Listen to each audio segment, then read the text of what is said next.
Hello everyone. Hope everyone's doing well today. I've got another video for you here. A walk around an exhaust note on a BMW S1000R. This is a 2015 model. And specifically this video is going to be about buying a used sport bike or super bike in this case.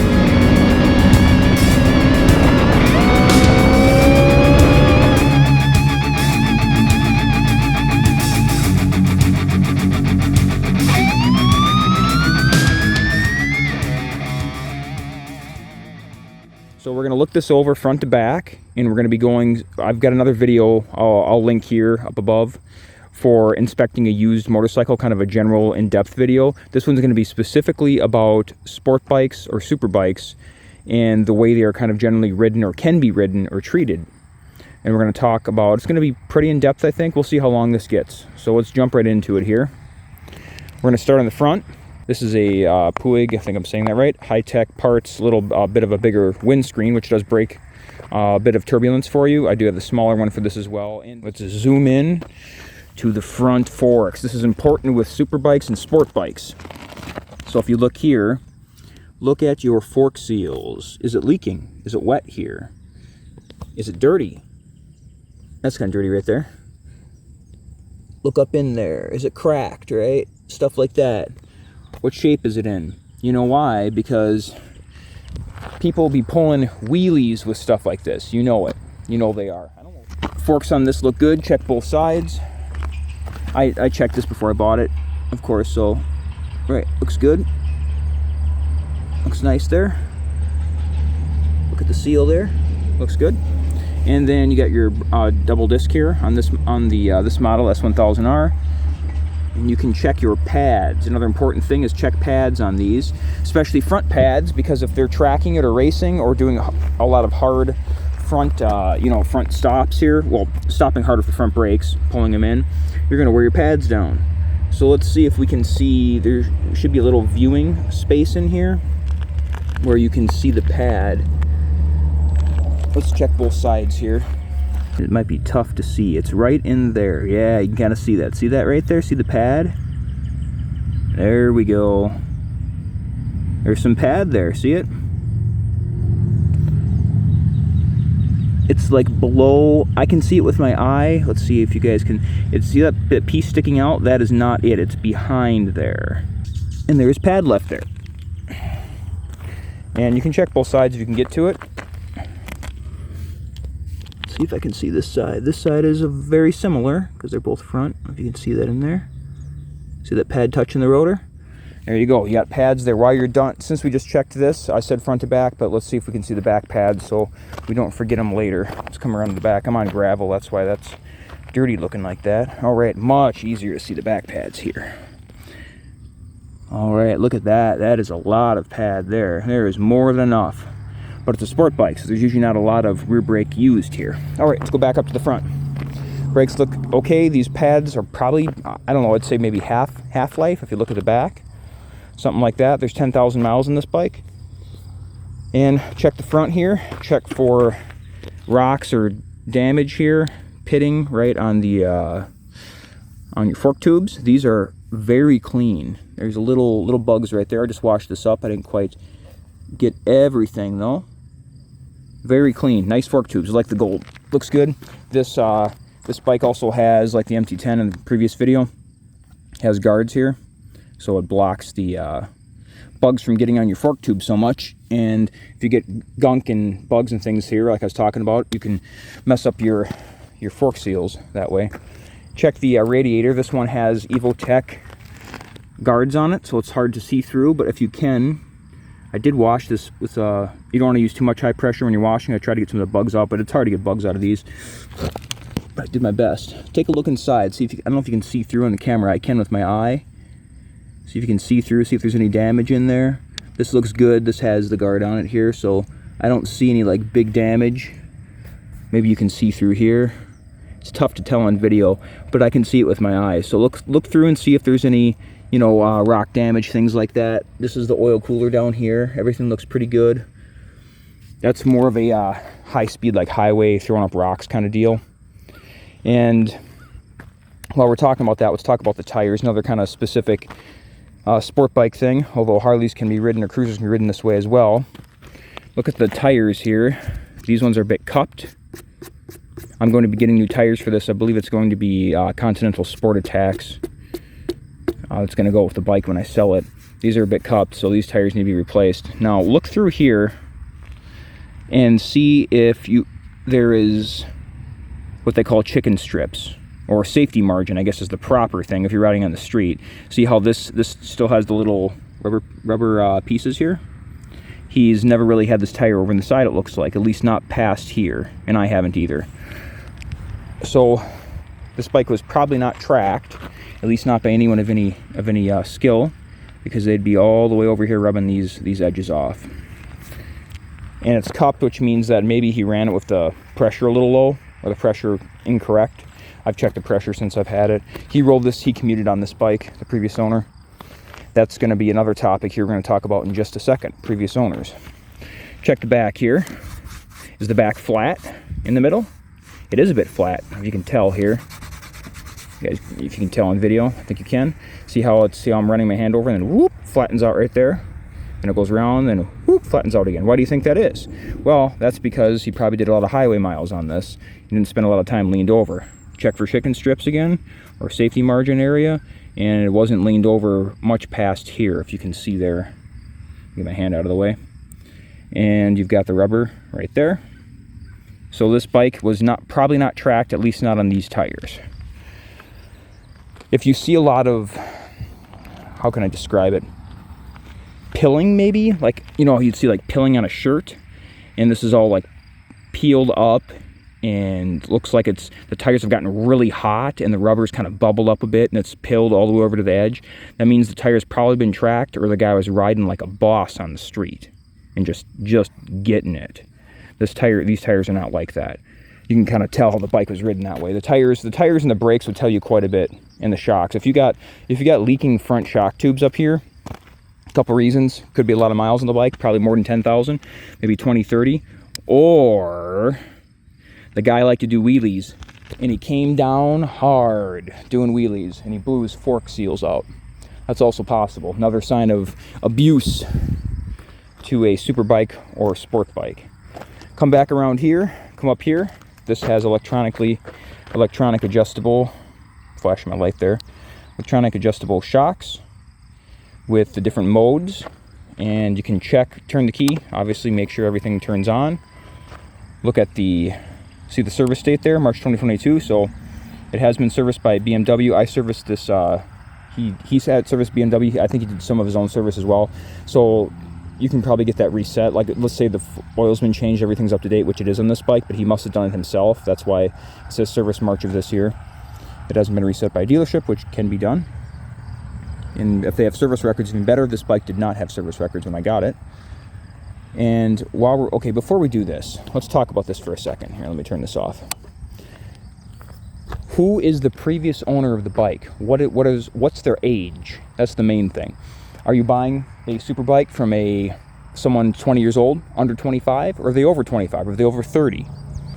So the previous owner of this bike was probably in his 40s, I would say, that I bought it from, and he had it and commuted on it, put a lot of these miles he did himself. I believe I'm the third owner of this bike. He was the second owner, I think. I need to write these things down.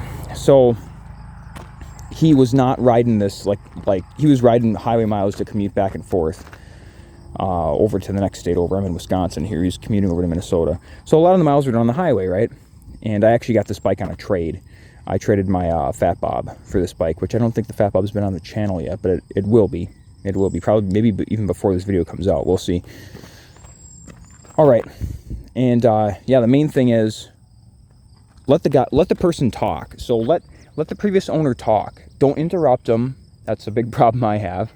Don't interrupt them. Let them talk about the bike. As you look it over, go to those front fork tubes. Look for leakage. Look at the brakes. Let them know that you know what you're talking about or what you're looking at, and then let them talk about it. A previous owner of one bike that I had, what was it, the MT-10, he told me I had already pretty much said I was going to buy it, right? So he told me as we were talking about it, as I was like getting the money out, oh yeah, this bike's fast, which is fine. I mean, they are fast, and people who ride them are going to go fast. That's expected, right? Well, I had this to the drag strip. And I did, what was it? I forget. It was like a sub 12 or something, or I forget the number now, but it was, it was a good number for the bike. Maybe it was a sub 11. No, it was sub 11, like 10 and a half. He's like, maybe you can do better. And that's cool. That's fine if you're fine with that. And that was a Yamaha, and it ran great. It was real strong. Those can take a beating. But if you're not into that, if you're not going to ever race it, take it to drag strip at all, and you're worried about if it was drag stripped a lot, I don't believe that bike was, then maybe that's the reason you back out of the sale. It could be. It depends. It doesn't have to be. But these are good things to know. So let the previous owner talk. So look at the previous owner's age and let them talk about the bike. Just let them, if they've owned it for years, they're going to know a lot about it. They're going to know stuff that you probably want to know. So let them go ahead and talk about the bike, and don't interrupt them, is my main point there, which I tend to do sometimes. Here's a teller on these, though. Press this. Average mile per hour, 50. Not bad. What do you think the average miles per hour would be if this bike was on the track all the time? Yeah, probably not 50. So this is highway miles, not freeway miles even, right? Or maybe this is ridden in the back roads, which is what I do with it. And then you'll come back, check the tank, and then he's got a pro grip on here. See if there's damage around here. There's a little bit of scratching right here. Not much. A little bit here. That'll be from riders who wear jackets, and maybe the zipper touches here. They're sliding back and forth on the seat, riding aggressively, or even not riding aggressively, just because of the nature of how you sit on these bikes. This is great. I love these. This is tank grips here. This is for the S1000 double R, but it fits on the single R. Man, are these ever nice. Let me tell you what, these rubber pieces on here, this is absolutely excellent. I love those tank grips. I'd recommend them to anyone with this bike or a similar sport bike. Then come back here, look at the seat. See, it's in great shape in this bike. It's only got 10,000 miles on it, only a few years old. Rear seat, there's a little bit of imperfection right here in the rear seat, if you can see it. I just washed it, so there's some water. But this is probably from the saddlebags. He's got a big set of saddlebags he gave me with the bike. And then I was looking back here, I'm like, what in the world's this? Well, this is like a plastic film, like kind of a rubbery feel to it, that protects the tail back here, the paint on the tail, from the saddlebags. And it's on both sides. And that's nice. I left it on in case I wanted to use the saddlebags. So that's why that's on there. And these here are the mounts. They're soft bags, so there's a pole that comes out here and catches the bag so it doesn't flop around when you're riding. One of them he made himself because one of the poles got lost, so he has like a custom one that comes out, and it's like a slightly shorter than the other one, but it works great and nothing wrong with it. And the clip on right here. Here's the charger port for you can charge your battery, and I believe you can also plug in heated gear, like if you got a heated vest and such, or heated gloves. But this has heated bars, so if you had heated gloves and heated bars, you'd be super toasty. And come down here, look at the motor, see if it's all scratched up or anything, especially down here if it's been low-sided. Check out the protruding parts. I put RNG grips on this and RNG spindles to give it a little extra protection and be able to get it up on stands. And that's another thing here too. If you see spindles on a bike, and that's a good thing for me. I like having spindles, but also that means they were probably serious about the chain maintenance, or at least did it regularly. This bike, I think I need to tighten it, change it a little bit. It's not bad. I should tighten it just a hair though. It's not bad though. And look at the chain to see if it's rusty. This one isn't rusty. He oiled this. He used a kind of like a wax, a spray-on wax that did fling. So I've been in the process of cleaning the wheel up. It's coming along pretty good. It needs to be cleaned like right there, still on the hub. But the actual wheel itself is getting pretty clean. It's getting better. But there's quite a bit of fling on that. That's just the type he used. I use mold tool. It doesn't really fling. But, to each their own. It's fine. You can always clean the wheel up. So that's not a deal breaker if you're looking at a bike and they used, as long as the chain is maintained. That's what matters. See how that's like the sprocket there is gunked up? That's because of the type of chain wax spray that he used. It flung and it got gunked up. So that needs to be cleaned or replaced. You could replace the chain and sprockets on this if you wanted to as well. That's not that expensive of a service. I wouldn't consider that a deal breaker. You can probably do chain and sprockets for a couple $100, and especially on a bike at this price. When you get it, if you're going to keep it for a long time and you don't like that it's kind of gunked up like that, for a couple $100, just get new sprockets and chain. If I was going to keep this longer, I'd probably do sprockets and chain on this. doesn't keep it longer, but it's totally fine how it is right now. All right, what else do we have here? I think we're just about done. Check your shifter here for play. See if it's loose up here. Pretty taut, pretty tight, right? Everything works, everything moves. You'll be checking that in your test ride as well. But everything works. The boot's in good condition, not all cracked and messed up. It isn't coming off. There's a little spindle here. Everything's plugged in. Right, everything's tight there. That is your, that's important. That's your kickstand safety right there, plugged in. Make sure that's plugged in. You don't want to ride away with your kickstand down. Those safeties are important. You got a little bit of, see this down here, that gunk? That is from the chain. Once again, the type of chain that I use, there's some fling. And you can see that's the oil cycle ash, which is going to be totally full right now because we're sitting on the left side of the bike. But that's fling. That needs to be cleaned, or, you know, it's just road grime, that kind of things that can be scrubbed out. I missed that when I washed the bike today because I totally forgot about it. That needs to be scrubbed up a little bit. And we'll come over here to the brake lever on this side. Check for play. Very tight. Spring right there. Check your fluid. It's above the midline where we are tilted to the left, so it's going to be a little lower right now on this side. And looks relatively clean. See, put it up close. Looks pretty clean, clear. Rear shock. This one's electronically adjustable, so there's not a whole lot to do back here. I believe you can maybe do preload there with a wrench. I've never messed with that though. I actually haven't looked that up. There's probably a lot of used sport bikes are going to have a aftermarket can on it. This is a Yoshimura Alpha. It sounds great. We'll listen to this in a second, man. We're going to be listening to this bike pretty late in this. We're already 20 minutes into this bad boy, but it's another in-depth video. So if the can is something you like, maybe it adds value to the bike for you. Some sellers will try to add a lot of value to a bike because of the can they put on. Maybe it was expensive, maybe it cost them $1,000 or more. But it's up to you if it adds value or not. It's up to you as a buyer to consider that. Maybe you don't want that can. Maybe you wanted a different brand, right? So then just say, hey man, it doesn't add value to me because I don't want a Yoshimura, I want an Arrow or something else.